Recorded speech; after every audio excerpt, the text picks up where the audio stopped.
Hello guys, আসসালামু আলাইকুম। আজকে আমি কোথায় এসেছি জানেন? কাশফুলের শহরে, আফতাবনগর। শরৎকাল আসলেই আমাদের চোখের সামনে ভেসে ওঠে সাদা সাদা ফুল, নদীর পাড়, পালতোলা নৌকার সারি। জি, আজকে সেটি দেখার জন্য এসেছি। আফতাবনগর একটি কাশফুলের শহর। আশেপাশে যত চোখ যায় শুধু কাশফুল আর কাশফুল। এটি একটি রাস্তা, দেখতে পাচ্ছেন, কাশফুল দিয়ে পুরোটা ঘিরে ধরেছে। আজকে আমরা এই কাশফুলের শহরটাকে দেখবো এবং দেখাবো আপনাদেরকেও। সো সাথে থাকুন। কিভাবে যাবেন? ঢাকার বিভিন্ন জায়গায় কাশফুলের দেখা পাওয়া যায়। আমরা আজকে যাচ্ছি আফতাবনগর। ঢাকা শহরের যে কোনো স্থান থেকে চলে আসুন আফতাবনগর যাওয়ার জন্য রামপুরা ব্রিজে। রামপুরা ব্রিজ থেকে 40 থেকে 50 টাকা রিক্সা ভাড়া দিয়ে চলে আসুন কাশফুলের রাজ্যে। আমি এখন কাশফুলের সেই রাস্তা দিয়ে হাঁটছি, মানে মানুষ রাস্তা বানিয়ে ফেলেছে কাশফুলের ভেতর দিয়ে। এখানে আপনি হেঁটে হেঁটে কাশফুল দেখতে পারবেন, শিখতে পারবেন। শরৎ ঋতুর কথা মনে এলেই আমাদের চোখের কোণে ভেসে ওঠে ফুটন্ত সাদা কাশফুল, পালতোলা নৌকার শাড়ি, দূর আকাশের কোণে জমে থাকা ধূসর সাদা মেঘের ভোলার কথা, কখনো মিষ্টি রোদে আলোর খেলা, আবার কখনো হঠাৎ বৃষ্টির হানা।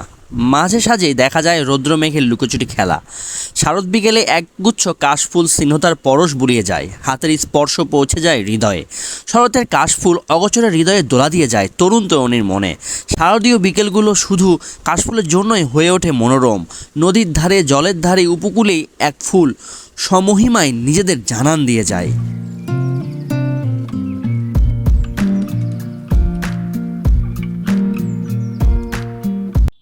গাইস, এখন আমি আছি কাশফুলের ভেতরে। দেখতে পাচ্ছেন আমার আশেপাশে শুধু কাশফুল আর কাশফুল, কাশফুল দিয়ে ভরপুর এই পুরো জায়গাটা। আফতাবনগরে অবশ্যই আসবেন যখন এই কাশফুলের সময় হবে। এই জন্য এক কাশফুলের শহর, পুরো এরিয়াটা কাশফুল দিয়ে ভরপুর, এই জন্য এক কাশফুলের শহর। ওকে, দেখতে পাচ্ছেন মাখিয়ে যাচ্ছে আমাকে কাশফুল। অন্যরকম এক সৌন্দর্য। আপনি এখানে আসলে নৌকা রাইড করতে পারবেন, আপনি এখানে আসলে কাশফুল দেখতে পাবেন, বিকেলে কিছু সময় চটপটি ফুচকা খেতে পারবেন, ঝালমুড়ি খেতে পারবেন। মনে হবে আপনি একটা মেলায় ঘুরতে এসেছেন, সবকিছু একসাথে। ঢাকার উপকণ্ঠে বালুকাময় জল উপকূলে ফুটেছে রাশি রাশি কাশফুল। ঢাকার কেরানীগঞ্জ, দিয়াবাড়ি, আফতাবনগর, ঢাকার উপকণ্ঠে নানা প্রান্তে, শারদ মধ্যপ্রান্তে রাশি রাশি শ্বেত শুভ্র কাশফুল এখন নিজেদের উপস্থিতি জানান দিয়ে যাচ্ছে। আমরা এখন এক সাইড দেখলাম, এক সাইড দেখা আমাদের শেষ, আমাকে কাশফুল ঘিরে ধরেছে। এখন আমরা যাবো আরেক সাইডে, যেখানে আরো কাশফুল দেখতে পাবো। দুই ধারে রাস্তার আশেপাশে শুধু কাশফুল আর কাশফুল। যাবো কাশফুলের ওখানে। আরেকটা রিক্সা নিয়ে নিলাম আমরা। এখন আমরা যাবো আরো সামনের দিকে। অনেকেই ঘুরতে এসেছে, দেখতে পাচ্ছেন। এটা হলো বাড্ডা থানার অন্তর্ভুক্ত আফতাবনগর। আর এই মৌসুমী কাশফুলের মহিমা পৌঁছে গেছে সুদূর বিদেশে। চীনের একটি আন্তর্জাতিক গণমাধ্যম ঢাকার উপকণ্ঠে ফোটায় কাশফুলকে কয়েক কলমে লিখেছে, বর্ণনা করার চেষ্টা করেছে শরতের সৌন্দর্য। ঋতুর রানী শরৎ, কাশফুল একবারেই প্রাকৃতিক। ইদানিং কয়েকটি এলাকা ছাড়া এর নেই কোনো চাষাবাদ, নেই কোনো যত্নার্থী। নদীর ধার কিংবা বিস্তৃত বালুচরে বড্ড অবহেলায় ফোটে এই শরতে। দূর থেকে কাশের বনে তাকালে মনে হয় শরতের পেঁজা পেঁজা সাদা মেঘ যেন নেমে এসেছে ধরণীর বুকে।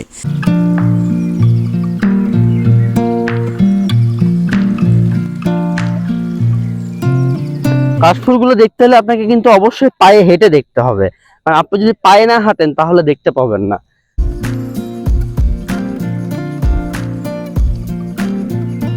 এখানে অনেক অনেক কাশফুল ধরেছিল, সব কাশফুলগুলো তুলে ফেলে দেওয়া হয়েছে। গাইস, এই জায়গাগুলো কিন্তু আপনারা ফাঁকা পাবেন না, কারণ এখানে হয়ে যাবে কিছুদিন পরে বিল্ডিং, দালান কোঠা সবকিছু দিয়ে ভরে যাবে। ওকে, এখন হয়তো ফাঁকা দেখতে পাচ্ছেন, কিন্তু এই জায়গাটা সত্যিই ফাঁকা আর পাওয়া যাবে না। এখন কাশফুল আছে, সো এখনই দেখতে চলে আসুন কাশফুলের শহরে কাশফুল দেখতে। দেখতে পাচ্ছেন কত লম্বা লম্বা উঁচু উঁচু কাশফুল। সন্ধ্যা হয়ে গিয়েছে, এখন এখান থেকে যাবার পালা। এখানে আর থাকা যাবে না বেশিক্ষণ। ভিডিওটি কেমন লাগলো অবশ্যই জানাবেন। সো অবশ্যই চ্যানেলটিকে সাবস্ক্রাইব করে দেবেন। আল্লাহ হাফেজ।